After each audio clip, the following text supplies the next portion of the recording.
muitos pais que estão nos acompanhando que estão sem saber o que fazer, assim, no caso de um filho, um jovem, ter cometido aí um suicídio, né? O que a gente pode dizer para esses pais, Edson? Eu já tive a oportunidade de conversar com pais que passaram por situação assim, inclusive de uma jovem aqui em Santana, na zona norte de São Paulo. E não é fácil, tá? O primeiro sentimento é de frustração, o primeiro sentimento é o de culpa, o primeiro sentimento que eles trazem também é o de achar que não fizeram tudo que precisava, aonde que erraram. Então os pais levam uma carga muito grande de emoção negativa pela atitude do filho, que é frustrante, né? Acabei de falar da questão 208, é do Livro dos Espíritos, né? O que seria aí a obrigação dos pais em relação aos filhos, né? Então, quando os pais sentem, acontece um caso como esse, né? A frustração é total, fracasso, sentir. Então, uma das coisas que a gente tenta explicar é que todos somos espíritos. E que naquele momento, como pais, né, eles estavam exercendo a função de pais de um espírito que já tem umas experiências também. Não é achar que o espírito nasceu zero e que você foi educar ele naquele momento ali e que tudo que você... A grande obrigação de educação é tua, né? Não, você está ali com um espírito que já tem vivências e você tem ali um processo de ajudá-lo a se preparar, né? Para o mundo, mas ele já tem as suas experiências, as suas vivências. Não é você que é o responsável direto, né, pelas atitudes. Você tentou fazer o seu melhor. Nós falamos aqui no programa, Vanessa, que a gente está vivenciando uma situação inusitada. Tem que repensar uma série de coisas. Então, quem está preparado para vivenciar uma situação dessa? Ninguém. Somos todos aprendizes, né? Está todo mundo aprendendo. Então, como é que você pode achar que existe uma fórmula ou que existe uma explicação padrão para você enquadrar cada caso? Cada caso é um caso. Né? Não existe, sabe? Olha, para todo suicídio de jovem, a explicação é essa. Não. Não é assim. Não sabe. Não tem uma resposta exata. Não tem. Não é assim. E então, lembrar sempre do livre-arbítrio, né, Edson? Porque aquele espírito reencarnou já talvez com tendências suicidas. E importante para os pais, porque os pais fazem sempre o melhor, né? Dentro do conhecimento dele, dentro do limite dele, que ele também é um ser imperfeito, ele procura fazer o melhor pelos seus filhos, né? Então, o pai que vive uma situação dessa é o auto-perdão, né? Porque talvez não tenha nem o que perdoar, mas é aquela consciência de que eu fiz o melhor e, infelizmente, o meu filho, aquele espírito reencarnado ali como meu filho, teve o seu livre-arbítrio, né? E o livre-arbítrio, cada um tem o seu, né, Edson? E cada um responde pelas suas ações. E os pais é amor, né? Porque é vinculado com aquele espírito, são aqueles compromissos aí, né, espirituais, e amor, mandar amor, vibrar amor e compreender que a gente fez o melhor que a gente pôde naquele momento, né? Para não sucumbir pela culpa, né? E os pais não podem se entregar também, sabe, ao processo de culpa, né? Porque, por exemplo, acontece um caso desse, é comum às vezes os pais entrarem em desespero e às vezes um fica culpando o outro, desagrega a família. Às vezes você tem outros filhos e você não consegue dar atenção para os outros filhos, porque aquilo vira o mote principal, né? Desagrega a família inteira. E às vezes nem só em caso de suicídio, viu? Às vezes quando há um desencarne numa família, assim, de um jovem, um adolescente, eu já vi famílias sendo destruídas porque os pais acabam um culpando o outro, não sabe lidar com a dor, né? A questão é como lidar com essa dor, né? Buscar então, ajuda, né? Nesse caso aí, o ideal é buscar ajuda espiritual mesmo, né? Um amparo, sabe? Buscar entender, apesar da situação de dor, né? Você tem ainda uma vida a levar adiante, tá certo? De repente até um novo filho, não sei, aí né? Falar assim é simples, né? Procurar ajuda que a espiritualidade vai ajudar também. O que não pode é focar no evento trágico em si. Lógico, tudo tem seu tempo, né? Tem um tempo do luto, tem um tempo de absorção dessas coisas todas. Mas não dá para ficar eternamente com isso, né? Exatamente. Se a gente fizer uma analogia com o caso da ouvinte que falou aí da questão que ela sofreu aos 25 anos de idade, é algo meio que semelhante. Talvez não na mesma proporção, mas é semelhante, né?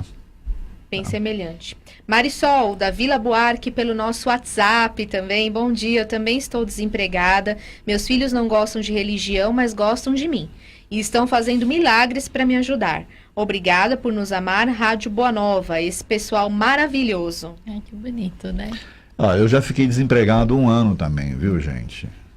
Eu Como sei foi, o que Edson? Foi difícil, porque você sente... Eu entendo os ouvintes quando eles falam. É horrível. É horrível, você sente mal. Quer dizer. Não é só o dinheiro. Não, e o gozado que... Todo mundo tá saindo para trabalhar e você não, né?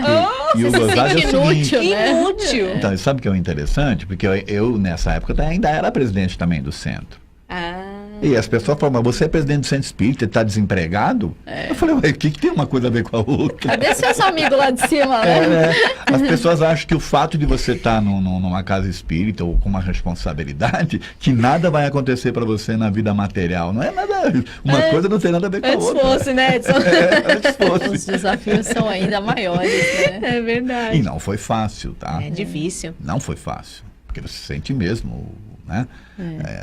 Com a obrigação de ter que sustentar os filhos, aquela coisa toda, a família, Quem não. tem família, pelo amor né? de Deus, né? É difícil. É complicado, mas a gente tem que procurar alguma atividade, porque, né? Às vezes a pessoa está tão fechada aí numa atividade só, ela se vê capaz de fazer só alguma coisa, e nós somos infinitamente capazes, assim, nós temos capacidade para desenvolver várias atividades, então acho que a gente consegue como você falou, buscar rapaz, o para talento. vender açaí, a gente pode fazer bolo para vender fora, né? A gente pode fazer tantas coisas. Eu até brincava com o pessoal, eu falava assim, acho que vou procurar um centro mais forte, porque Esse não tá dando. o Manuel Bento não está resolvendo o meu problema. Brincando, Olha a naturalmente. cabeça, E transformar, às vezes, as situações em oportunidades, né? Então, a pessoa... Eu acho um barato lá no meu prédio, no meu condomínio, eu tenho uma vizinha que ela faz comidas diets, né? 0 açúcar. Ela teve que trabalhar porque ela teve um filho com diabetes muito sério, então ela parou de trabalhar. E ela se tornou uma especialista em comida diet. Então, ela vive disso hoje. Então, você vê a situação, né, de doença que tirou ela do mercado de trabalho, a doença do filho. Ela teve que se dedicar exclusivamente a cuidar da alimentação do filho e ela se tornou uma especialista nesse tipo de alimentação. E hoje ela ganha a vida dessa forma. Poxa, que legal. Então, assim, ela transformou, né, uma coisa que seria um problema numa oportunidade de negócio, né? Aí, ó. Grande oportunidade, né? Para ela poderia entrar no, nossa, que vida chata, que mundo ruim, que mundo cruel nossa, comigo. que Deus me castigou, Olha, meu como filho Deus é tá doente. Que Aí. isso. Carmen, da Vila Matilde, diz aqui, ó, bom dia, tenho uma irmã difícil, só ela tá certa, estúpida, trata minha mãe com secura indiferença. Ela, a minha mãe, sofre muito e, consequentemente, eu não ando conseguindo lidar com a minha irmã, né? Estou saturada. Obrigada, beijo no coração. Podemos ajudar, Elaine. Oração, né? Mandar boas energias, essa irmã que tem um pouco de consciência, ou a própria mãe, é orar, né? Pedir ajuda, às vezes pode ter aí um quadro, né, Edson, obsessivo. Às vezes pode ser uma doença também, né? Tem pessoas que às vezes pode estar com algum desequilíbrio hormonal, precisa olhar, né? Porque, às vezes, esses destemperos pode ser hormonal, né? Então, precisa buscar um médico, ver se está tudo equilibrado aí, as vitaminas, as coisas. Pode entrar, às vezes, com tratamento médico. E quem lida com a pessoa que é pessimista, que é estúpida, tem que ter muita paciência, né? Só que tem uma situação também, né? Que a gente, às vezes, acha que precisa conviver com aquela situação, ou que por alguma razão eu tenho que pagar algum pecado e eu tenho que conviver com aquilo. E nem sempre é verdade, né, Edson?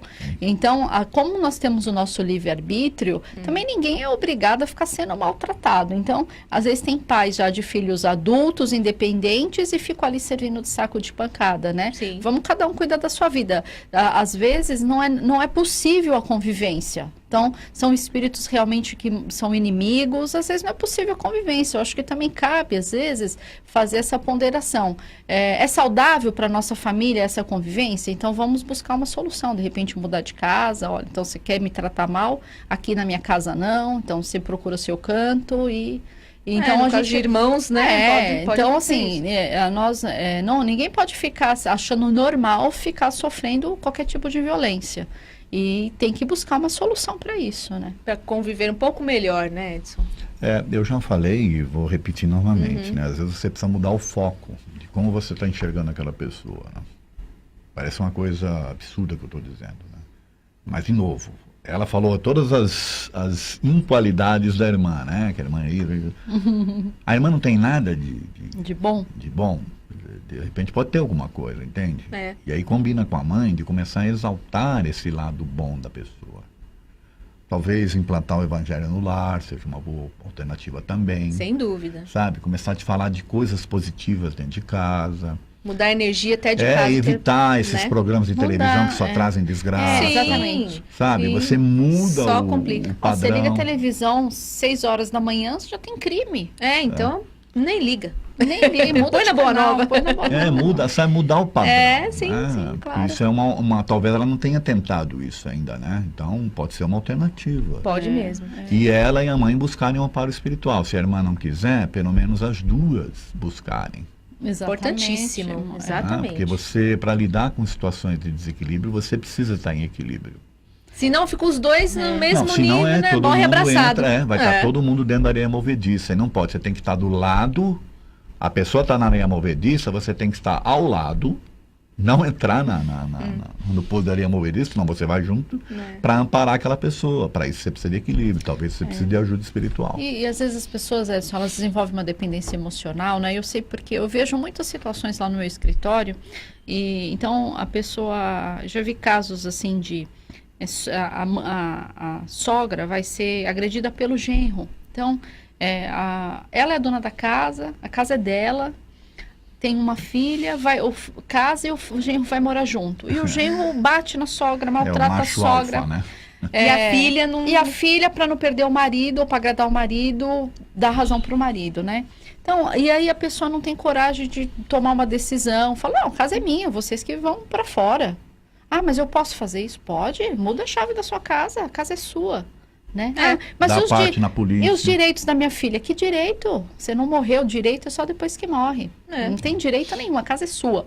Então, às vezes, a família, ou às vezes a mãe, o pai, ou às vezes um irmão mais velho, não tem coragem de tomar determinadas atitudes, até por conta aí de uma dependência emocional, né? E fica sofrendo, né? A gente não precisa aceitar a violência, né? Não é aquela história que, eu tenho que aceitar a violência porque só assim eu vou pagar os meus pecados. Eu acho que a gente precisa se liberar disso aí, desse entendimento, né? Verdade. Vamos trazer aqui um relato da Giovana Santos também no nosso Facebook.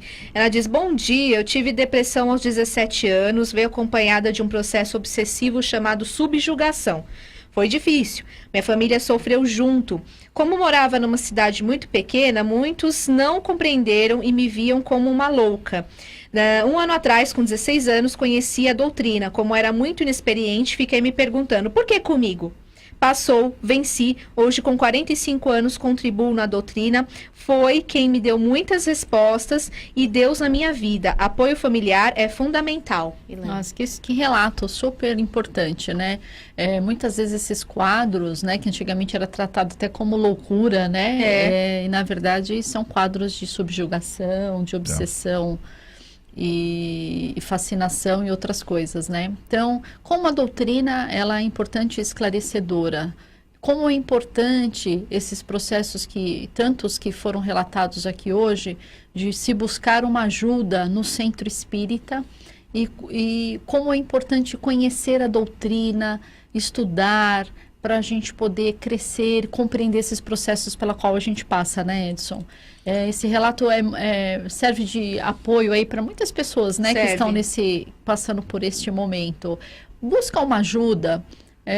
Se às vezes o seu filho, o seu marido, o seu pai, né, no caso aqui a gente está falando hoje dos adolescentes, não aceita ir até o centro espírita, vai buscar ajuda. faça a sua parte, né? Uhum.